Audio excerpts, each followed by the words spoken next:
Hello friends, welcome to my channel. Friends, ఇవాళ July 25న మహా Avatar Narasimhaswamy movie అయితే release అయింది. ఈ సినిమా అయితే నేను ఇప్పుడే చూశాను ఫ్రెండ్స్. సినిమా గురించి చెప్పాలంటే మాటల్లో చెప్పలేకపోతున్నాను ఫ్రెండ్స్. అంత విజువల్ వండర్ అనమాట. స్టోరీ మీ అందరికీ తెలిసిందే. ప్రహ్లాదుడిని రక్షించడానికి విష్ణుమూర్తి నరసింహ అవతారం వచ్చి హిరణ్యకశిపుడిని సంహరిస్తాడు. ఇదే స్టోరీ. కానీ స్టోరీ ఒకటే అయినా సరే తీసే విధానం మాత్రం చాలా గొప్పగా ఉంది, చాలా గ్రేట్గా ఉందన్నమాట. అండ్ మొత్తం ఈ సినిమా మొత్తం అంతా ఏంటంటే యానిమేషన్ అనమాట. కంప్లీట్లీ యానిమేషన్ మూవీ అనమాట. బట్ యానిమేషన్ మూవీ అయినా సరే చాలా అద్భుతంగా తీశారు.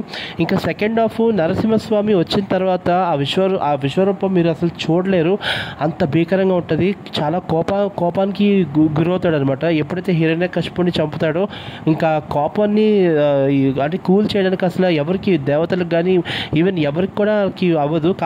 ఆ టైంలో ప్రహ్లాదుడు వచ్చి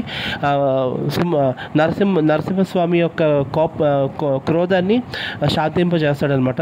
సో అల్టిమేట్గా సినిమా గురించి చెప్పాలంటే ఫస్ట్ హాఫ్ సెకండ్ హాఫ్ చాలా బాగుంది ఫ్రెండ్స్. Worth watching. నిజంగా సినిమా టికెట్ పెట్టి తీసుకుని వెళ్ళే వాళ్ళకి ఏంటంటే సాటిస్ఫాక్షన్గా ఉంటుంది. మీరు కూడా మర్చిపోకుండా మహా అవతార్ నరసింహస్వామిని అయితే చూసేయండి ఫ్రెండ్స్, మర్చిపోకండి.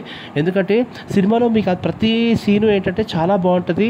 చాలా అంటే బాగా అంటే ఈ జనరేషన్ పిల్లలకి ఏంటంటే బాగా అర్థమవుతుంది సినిమాని, అంత బాగా తీశాడు. అండ్ హోమ్బైల్ ఫిలిమ్స్ గురించి మీ అందరికీ తెలిసిందే కదా.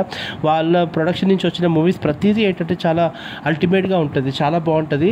సో ఈ సినిమాలోని అసలు మ్యూజిక్ అయితే, బ్యాక్గ్రౌండ్ స్కోర్ అయితే మాత్రం శామ్ సిఎస్ చాలా బాగా ఇచ్చాడని చెప్పొచ్చు. అండ్ డైరెక్షన్ కూడా చాలా బాగుంది. అండ్ స్క్రీన్ ప్లే కూడా చాలా బాగుంది.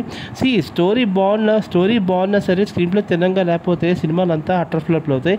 దానికి నిదర్శనం ఇవాళ మొన్న రిలీజ్ అయిన హరిహర వీరమల్లు అనమాట.